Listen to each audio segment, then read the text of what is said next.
Hi, it's Mrs. Holbrook. I can't wait to see the water parks you design. Here's a book that might inspire your work. How Did They Build That? Water Park by Nancy Robinson Masters. Planning for fun. Have you ever been to a water park? Water parks are water playgrounds. They are a kind of amusement park. They are popular all over the world. Water parks are fun for the whole family. Water park slides are built in many shapes and sizes. Developers build water parks indoors and outdoors. They create water parks near malls and motels. Some are built near rivers and lakes. You will even find some water parks on ships. Some outdoor water parks are very big. Think, do you think it's important to have a plan before building a water park? What would happen if the developer did not include a parking lot in the water park plan? Make sure you're thinking closely about your plan. Designers plan the water park's theme. They plan the attractions to go with the theme.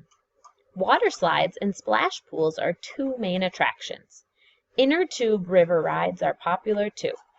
Designers also decide where restrooms and changing areas will be. They design eating areas and parking lots. They make sure the water park will be fun for everyone. Designers think of ways to build water parks that are fun for everyone. That's the caption for the photo.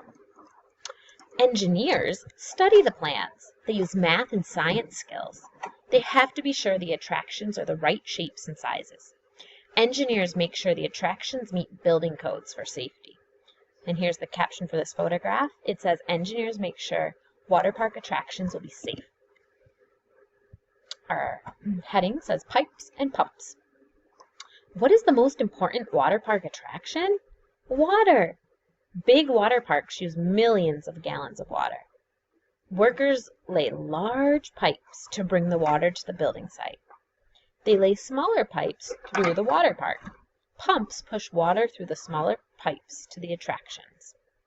And the caption for this photo says, big pumps keep water moving through water park pipes. Workers install pumps with filters to recycle the water. The filters remove trash and bacteria. The recycled water is now clean and safe to use again. Construction workers use machines to dig holes for splash pools. Some workers run wires and set timers. Other workers test the pumps. Inspectors make sure there are no leaks.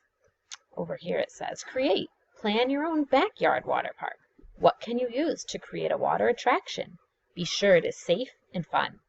Wear your swimsuit as you plan. And the caption down here says, workers use large machines to dig pools and lay pipes. Making a splash. Attractions such as tall slides are built in factories. Then they're moved to the water park. Other attractions are built at the water park. Computers control some of the attractions. Workers use computers to start big fans. The fans help make the waves in wave pools. And the caption says, many water parks have wave pools. Some computers help open and close gates. This helps control crowds. It also moves visitors to attractions quickly. Have you ever seen a robot swim? Water park robots can. They're used to clean the bottom of pools. And here's our caption. Clean water is important in a water park. Robots you can't see may be used to help clean pools. Most water park attractions are made of fiberglass. It is strong and molds easily into different shapes. It takes months to build all of the attractions. Water parks add new attractions every year. This keeps people coming back for more fun. Caption says, fiberglass can be shaped into fast, twisting slides. Look! You don't have to go to a water park to find objects made of fiberglass. Look for things in your house that are made of fiberglass. Ask an adult to help you. Some objects are so small you might need a magnifying glass. And then here's our glossary with some of the new words that you might have learned. I hope this helps you plan an awesome water park. Have fun with your project.